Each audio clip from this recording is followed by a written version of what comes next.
Es la empresa de servicios inmobiliarios más grande del mundo, que nada más está presente en Chile desde 1999, participando en las grandes transacciones inmobiliarias del país. Confíe en el corretaje de sus oficinas o el cambio de su empresa a CBRE, primeros en el mercado. Bien, estamos acá con Álvaro Clark, ex superintendente de la ex organismo que digamos que supervisaba los valores y seguros. También es presidente de la clasificadora ICR. ¿Es clasificadora de qué? Clasificadora de riesgo. Clasificadora de riesgo. Bien. Y tenemos varios temas a tratar acá con Álvaro. ¿Cómo está, Álvaro? Muy bien, buenos días. Buenos días. Bienvenido, don Álvaro. Muchas gracias. Oye, estábamos comentando así como más anecdótico la renuncia de Paul Romer, que tú al parecer ahí tenías un punto de vista. Sí, claro, yo creo que... ¿no? No, personalmente no lo conocí. Él sí es un economista conocido. Me tocó leer varios papers escritos por Candidato Romer. no, eran dicho, y que todavía puede ser, no sé después de esto, pero... Es sin duda un economista destacado y muy reconocido. Por algo era el economista jefe del Banco Mundial. Yo creo que él cometió algo que normalmente no ocurre en las organizaciones, que es criticarla desde adentro y públicamente.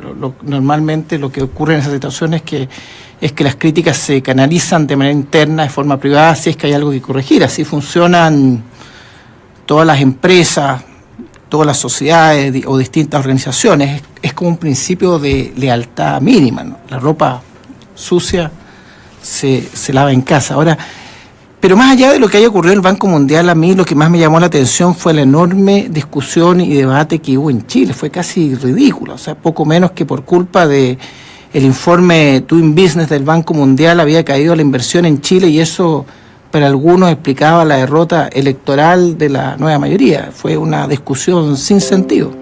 Pero eso ahora también tiene responsabilidad de mucha gente, porque quienes lo dijeron saben perfectamente que eso no es así. Lo que están haciendo finalmente, porque tienen micrófonos, tienen cámaras, tienen con quién hablar y dirigirse finalmente a la opinión pública, saben que lo que están diciendo no es verdad y están instalando una idea que es falsa.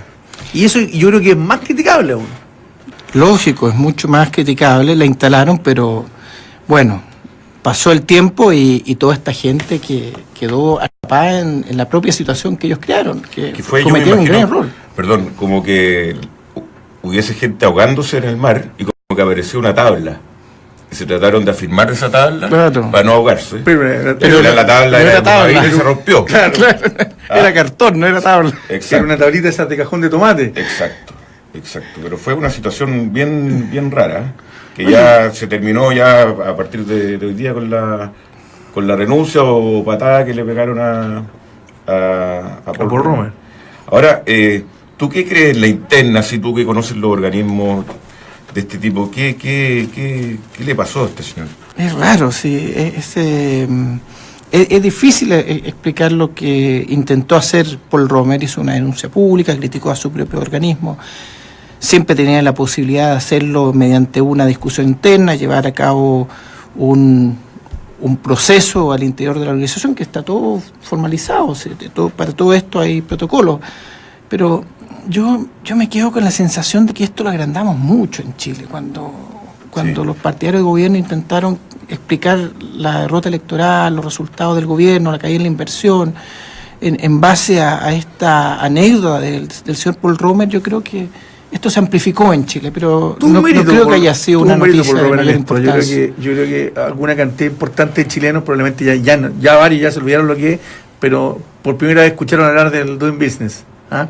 Yo creo que nadie, o muy poca gente, aparte de la comunidad de economistas y la comunidad de negocios, tenía claro lo que era, pero evidentemente no es un instrumento cuando yo quiero invertir $1.000 millones para hacer una mina o un yacimiento minero. Voy a tener en cuenta ese ranking para ver si invierto o no invierto. Entonces, al final es un instrumento que los gobiernos utilizan y que está bien, genera una comparación interesante para ver qué teclas apretar, dónde moverse, y eso es lo que me pareció a mí más ridículo de todo lo que pasó. No, fue completamente ridículo. Además puede ser un referente de muchos más. Y hay otros que tienen mucha más importancia. Por ejemplo, los informes de las clasificadoras de riesgo, que sí ven los inversionistas internacionales. Oye, Álvaro, yo te quería hacer ahí una pregunta un poco más técnica. dado también lo que pasó con el Doing Business, que se cambian los parámetros. ¿Cómo son los parámetros para clasificar el riesgo de un país? Lo que interesa como respuesta final es conocer la capacidad que tiene el país de responder a los compromisos que ha colocado en los mercados internacionales. Eso debe leerse básicamente con los compromisos de hacer honor a la deuda que ha colocado en los mercados y que están en manos de inversionistas. Por lo tanto, el análisis que se hace es fundamentalmente respecto a la capacidad de generar recursos para servir esos compromisos. Y eso tiene que ver con la capacidad que tiene el país de generar riqueza. Por ejemplo, el análisis respecto de cuál va a ser el crecimiento económico del país a futuro, los compromisos que tiene el Estado por cumplir, que se manifiestan básicamente en el presupuesto público, y por lo tanto se analiza con mucho detalle cuál va a ser si va a haber o no va a haber, por ejemplo, superávit fiscal, las condiciones macropolíticas que tiene el país para garantizar que va a haber estabilidad en las reglas del juego o estabilidad en las políticas económicas. Y por cierto también en los últimos análisis de riesgo, me refiero en los últimos años, en realidad también se analizan variables estructurales que pueden de alguna forma explicar qué es lo que va a ocurrir con el país. Por ejemplo, hacia dónde va a evolucionar en términos de educación, cuáles son los principales conflictos que tiene que enfrentar, cuáles son las principales reformas que tiene que llevar a cabo, los desafíos, en fin. En base a ese análisis se determina cuál es la clasificación de riesgo. En el caso de nuestro país, como tiene una deuda que todavía es muy baja en términos relativos, a pesar de que ha aumentado de manera importante en los últimos años y todavía tiene una pregunta subyacente y que todavía no ha sido respondida, y es que no hay convergencia todavía entre los ingresos fiscales y los gastos fiscales. Es tal vez una de las tareas principales que tiene que enfrentar el próximo ministro de Hacienda, pero siendo la deuda de un nivel relativamente baja y teniendo altas expectativas en cuanto a que el crecimiento se va a recuperar, una tasa de crecimiento alto en nuestro país, probablemente las expectativas que hay sobre Chile son mucho mejores. Oye, ahí yo te quería hacer una pregunta, no en la cosa local, sino en Estados Unidos. Con la reforma que hizo Trump, con la reforma tributaria, digamos, que está aprobada y se va a implementar, que es una reforma de shock. Eso sí que, o sea, es una baja sustancial de los impuestos en Estados Unidos, lo cual, y te lo digo así, pone en riesgo, porque no se sabe bien cómo va a ser la recaudación finalmente de esa reforma, porque esta reforma requiere un crecimiento mucho más allá, que ese crecimiento es más, o sea, es menos, tiene menos certidumbre que lo que había anteriormente. Por lo tanto, el riesgo país de Estados Unidos, el riesgo de cumplir con sus compromisos, debería haber aumentado, pero no pasó nada. Yo creo que hay que entender esta reforma. Algunos estiman que puede tener un impacto positivo de 0,2 puntos del PIB.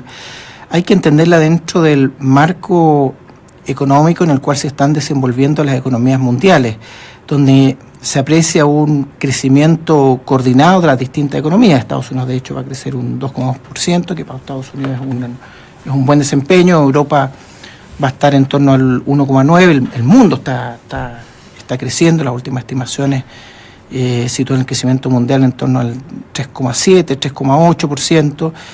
3,8%, fuertemente impulsado por la economía china y la economía india, que explican probablemente de ese crecimiento un 60, 70%.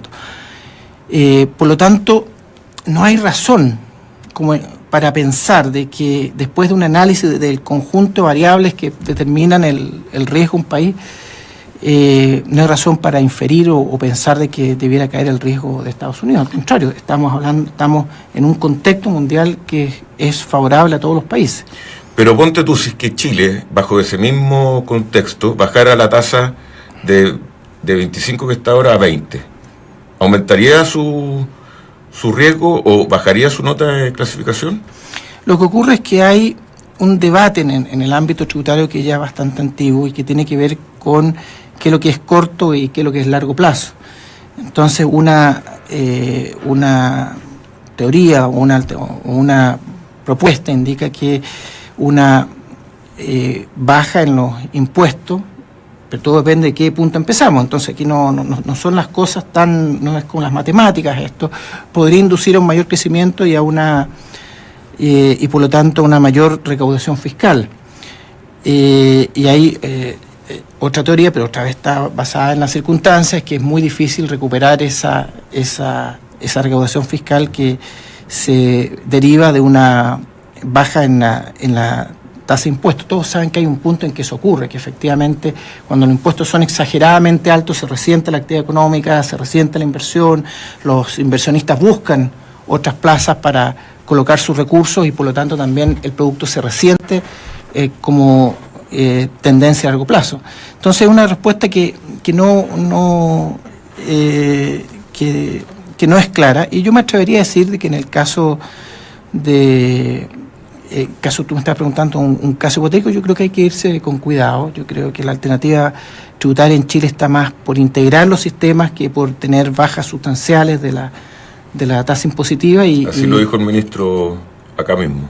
Mira, y yo creo que eso sí va a ser un gran inductor de inversión en Chile y por lo tanto impulsor del crecimiento y de la recaudación fiscal. Ahora, la integración por definición va a bajar los impuestos.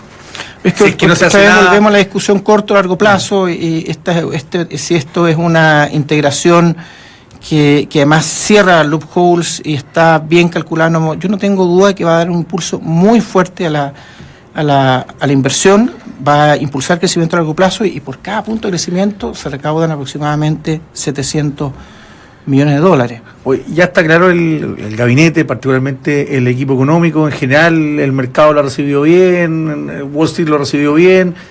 Voy a dar por descontado que me imagino que tienes buena opinión muy buena opinión sí, del equipo económico, pero el equipo económico te puede dar un nuevo ímpetu, un nuevo aire, te puede dar ganas de gente diga que hay más confianza para invertir, pero ese solo hecho tampoco sirve. ¿Qué le pides a este equipo económico que haga sobre todo que ayer lo hablábamos, estos clichés, los primeros 100 días, ¿qué esperarías que teclas apriete al principio para dar esa confianza y ese cambio, sobre todo en la inversión?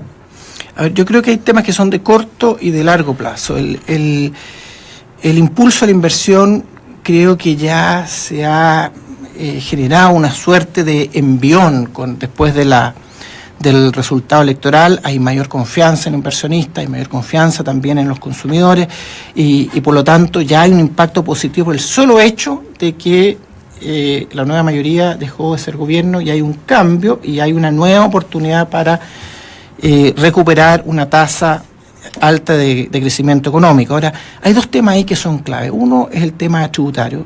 Estamos viviendo bajo un sistema tributario que es enredado, que no incentiva la inversión, que más bien incentiva el consumo, y la inversión todos sabemos que es clave para determinar el crecimiento de largo plazo o el crecimiento de la oferta agregada. Y el segundo es la reforma laboral, que ha generado una innecesaria incertidumbre en los mercados laborales. Y esto lo digo con conocimiento en el contexto además que se da esta reforma laboral, y sobre todo teniendo como elemento principal de que los salarios reales en Chile han crecido más rápido que cualquier otro país de la OECD los últimos 12 años. Entonces, creo que hay dos factores que tienen que ser tocados por el gabinete económico, ojalá en los primeros 100 días. Álvaro Clark, progresismo con progreso, ¿qué va a ser? ¿Oposición o va a ser parte del oficialismo? Progresismo con progreso va a tener una posición absolutamente constructiva con aquellas políticas que orienten a Chile a recuperar, en primer lugar, una alta tasa de crecimiento económico. Yo creo que es el gran desafío del corto plazo. Ahora, en el largo plazo, lo que pretende Progresismo con Progreso o mediano o largo plazo, es reconstruir el centro político. El centro político ha sido el que ha estado resolviendo las últimas dos elecciones. No hay que olvidarse que Michelle Bachelet ganó una enorme votación a su contrincante, que en aquella época era Evelyn Matei, sacó más del 60% de los votos, y ahora Sebastián Piñera sacó 10 puntos de ventaja a Alejandro Guillé, y donde básicamente lo que se mueve es el centro político. Es un centro político que dependiendo de las preferencias, de las inquietudes, de los riesgos que ve en cada momento, puede apoyar a uno u otro candidato, ¿no? Nosotros creemos que es importante reconstruir ese centro político. Estamos convencidos de que una agenda de Chile para los próximos 20 años requiere muchas reformas, una agenda esencialmente reformista, sobre todo si se piensa en el futuro en tener un país desarrollado, que esté dentro de las economías del mundo desarrollado y que además sea inclusivo, donde todos puedan tener oportunidades de desarrollarse, llevar adelante sus proyectos de vida, aspirar a buenas carreras profesionales, en fin. Y hay muchas reformas que hacer en este país y por supuesto que las vamos a apoyar todas aquellas que apunten en esa dirección. Bien, 9:51 de la mañana, don Álvaro Clark, muchas gracias por haber venido. Para variar se nos fue el tiempo, ahí Chucky me está poniendo la corriente. Conoce un seguro que te entrega una